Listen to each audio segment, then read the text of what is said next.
ஓம் சாந்தி. எல்லோரும் சந்தோஷமாக இருக்கிறீங்களா? பைபிள் பழைய ஏற்பாடு 14வது அதிகாரம் பார்க்கிறோம். தேவன் இல்லை என்று மதிக்கெட்டவன் தன் இருதயத்தில் சொல்லிக்கொள்கிறான்.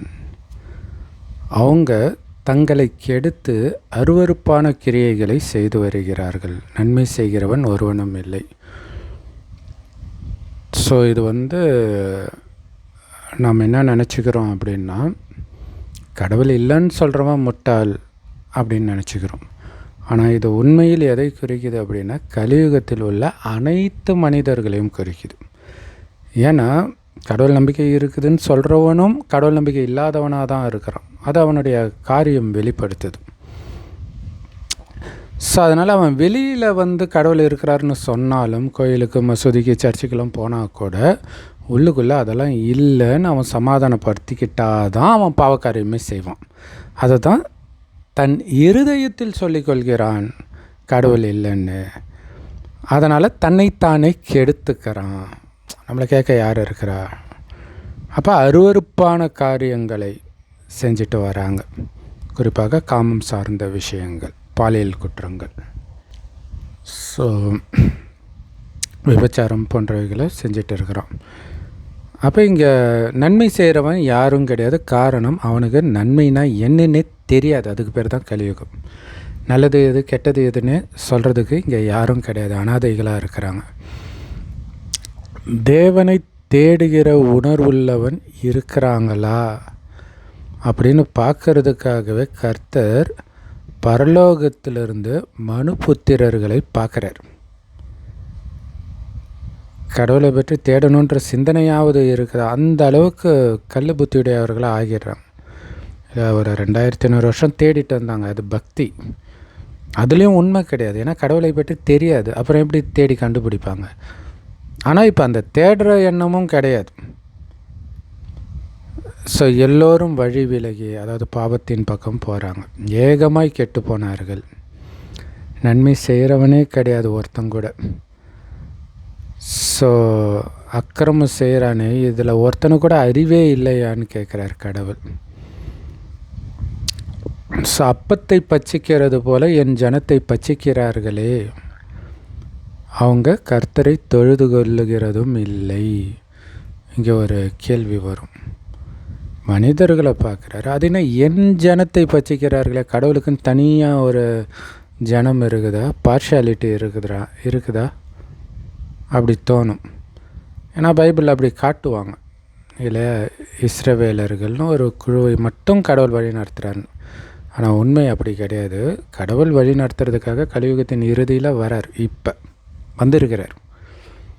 அப்போ யார் நிச்சய புத்தியோட கடவுளை பிடிக்கிறாங்களோ, தர்மஸ்தாபகர்களை விட்டு, இப்போ எல்லாம் மதத்தை பிடிச்சிருக்கிறாங்க. மதத்தை உருவாக்குனது தர்மஸ்தாபகர்கள். அவங்க மனிதர்கள். கடவுளை யார் பிடிக்கிறாங்களோ அவங்க தான் கடவுள் சொல்கிறத கேட்க முடியும். அதனால் அவங்கள வழி நடத்துகிறார். அவங்கள மட்டும் வழி நடத்துறது அவருடைய லட்சியம் இல்லை. எல்லாரையும் வழி நடத்தணும் தான் லட்சியம். ஆனால் கொஞ்சம் பேர் தான் கேட்குறாங்க. ஸோ அப்படி கேட்டவர்கள் தான் முதல் 2500 வருடம் இந்த பாரத பூமி சொர்க்கமாக இருக்கும்போது தேவதையாக வாழ்ந்தவர்கள். ஏன்னா இது 5000 வருட காலச்சக்கரம்.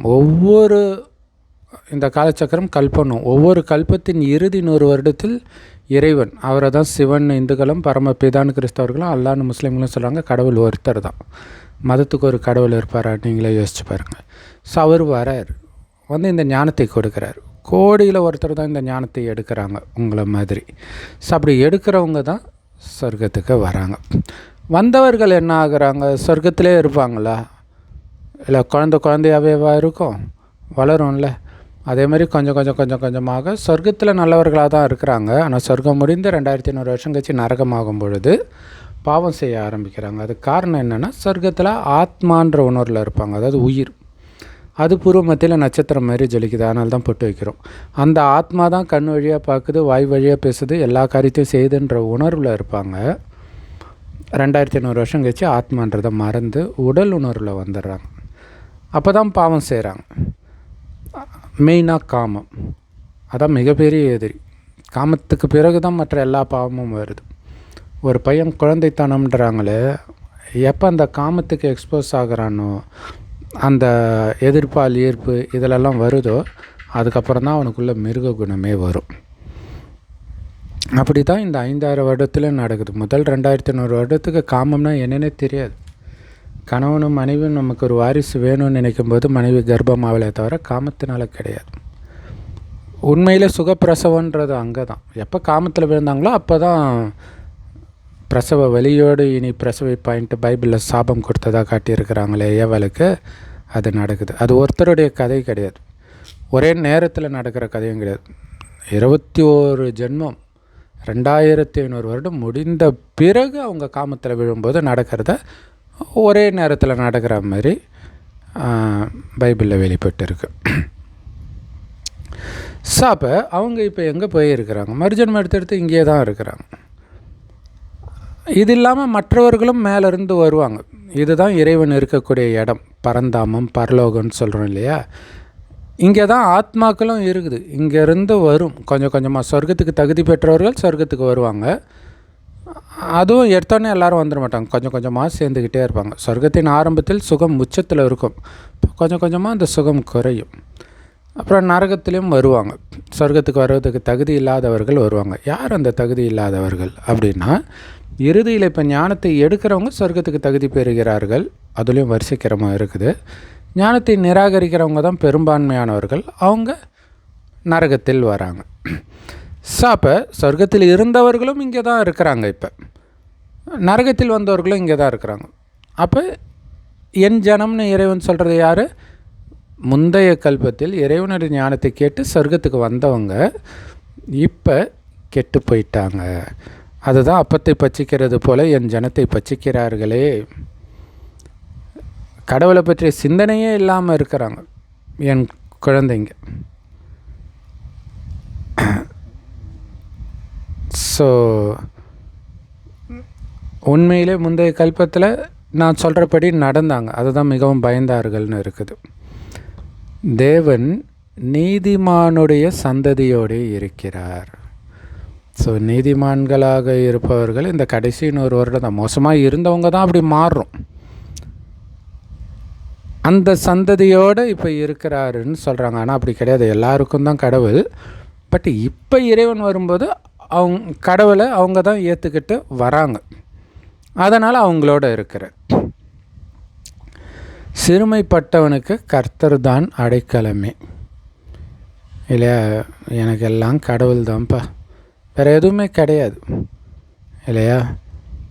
ஆனால் அப்படி சொல்கிறவங்களுடைய ஆலோசனையை நீங்கள் அலட்சியம் பண்ணுறீங்க இல்லையா? கடவுளை வச்சுட்டு என்ன பண்ணுறது? யாராவது விஐபி தெரியுமா அப்படி கேட்குறாங்க. ஸோ அலட்சியம் பண்ணுறீங்க. ஆனால் அவங்க தான் உலகத்துக்கே ராஜாவாக ஸ்ரீ லக்ஷ்மி நாராயணனாக ஆக போகிறாங்க சொர்க்கத்தில். அதனால தான் அவங்கள கோயில் கட்டி கும்பிட்றாங்க இந்துக்கள். சீயோன்லேருந்து இஸ்ரவேலுக்கு ரட்சிப்பு வருவதாக கர்த்தர் தம்முடைய ஜனத்தின் சிறை. இது இந்த இதோடைய கதை போக்கில் சொல்கிறாங்க. ஆனால் இது உண்மையில் உள்ள இந்த ஆன்மீக ரகசியம் இருக்குது. ஸோ சீயோன் அந்த இஸ்ரவேலை பிடிக்கிறாங்க, சிறைப்படுத்துகிறாங்க. ஸோ அதுக்கு வர மாதிரி வருது. ரட்சிப்பு வருவதாக கர்த்தர் தம்முடைய ஜனத்தின் சிறை இருப்பை திருப்பும்போது யாக்கோபுக்கு களிப்பும் இஸ்ரவேலுக்கு மகிழ்ச்சியும் உண்டாகும். ஆனால் கடவுள் இந்த மாதிரி ஒருத்தரை சிறைப்படுத்தி இருக்கிறவங்கள விடுவிக்கிறது கடவுளுடைய வேலை கிடையாது. கடவுளுடைய வேலை என்ன அப்படின்னா, இன்றைக்கி ஒட்டுமொத்த உலகமும் சாத்தானுடைய ஜெயிலில் இருக்குது. சாத்தான், ராவணன், மாயை எல்லாமே ஒன்று தான்.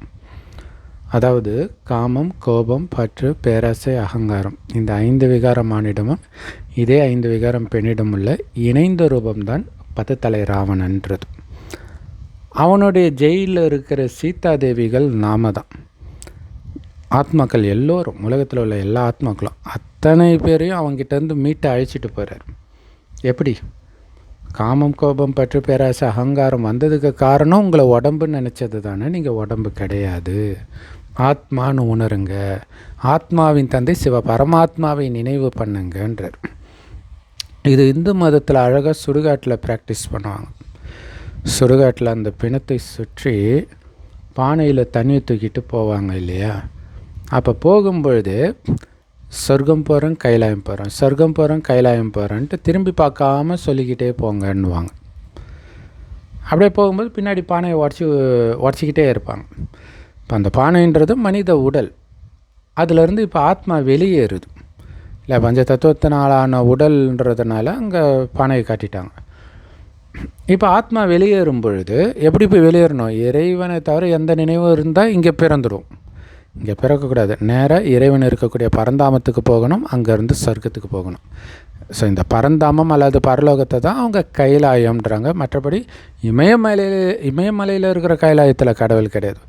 அவர் இருக்கிறது பரத்தில் இருக்கிறார். பரம்னா விலகி இருக்கக்கூடிய இடம், இந்த உலகத்தில் இருந்து செம்பொன் நிறமான ஒளி உலகம். ஸோ அங்கே போகணும். அதுக்கு செவ்வானத்தில் நட்சத்திரம் மாதிரி சிவபெருமானை சதா நினைவு பண்ணிக்கிட்டே இருக்கணும்.